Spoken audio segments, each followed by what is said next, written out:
High, আমি রিতমা। আশা করি সবাই খুব ভালো আছো। জীবনে সবাই পিছু ছেড়ে দিলেও এই ধুলোবালি কিন্তু আমাদের পিছু ছাড়বে না।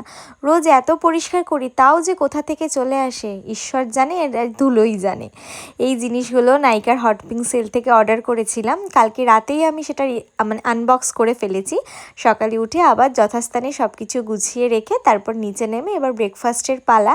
এই ডিটক্স গ্রিন টিটা নতুন অর্ডার করেছি RLP চয়েসের। দেখা যাক কিরম রেজাল্ট। সবার কাছে তো ভালোই শুনি।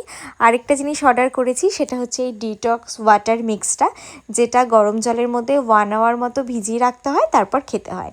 এটা ভিজিয়ে তারপর চলে গেছিলাম সোজা স্নানে। স্নান করেই ফার্স্টে হলো স্কিন কেয়ার। এই নতুন সিরামটা ইউজ করা শুরু করেছি। দেখা যাক কিরম ইউজ করে রেজাল্ট পাই, তারপর তোমাদের সাথে শেয়ার করব। অনেক দিন পর রোদ উঠেছে, মানে ভালো মতো রোদ আর কি, নয়তো রোজ এই বৃষ্টি বৃষ্টি আর ভাল লাগছিল না। তারপর পুজো দিয়ে রেডি হয়ে সোজা চলে গেছিলাম ক্লাস করাতে গিয়ে ফার্স্টে এই জলটা খেলাম, ওই যেই ডিটক্স ওয়াটারটা ভিজিয়ে রেখেছিলাম সেটা। খেতে বেশ ভালোই, একটু গোলাপ ফুল আসলে গোলাপ ফুলের পাপড়ি দেওয়া আছে, খেতে বেশ ভালোই ছিল। আর এই যে ইনি গেছিলেন দীঘা ঘুরতে, সেখান থেকে আমার জন্য এই সুন্দর সরস্বতী মা নিয়ে এসেছিল।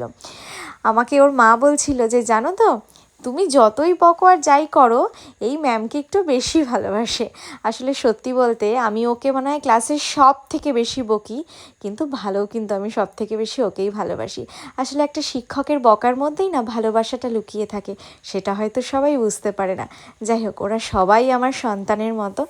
সুন্দর করে গড়ে তোলা আমারই দায়িত্ব।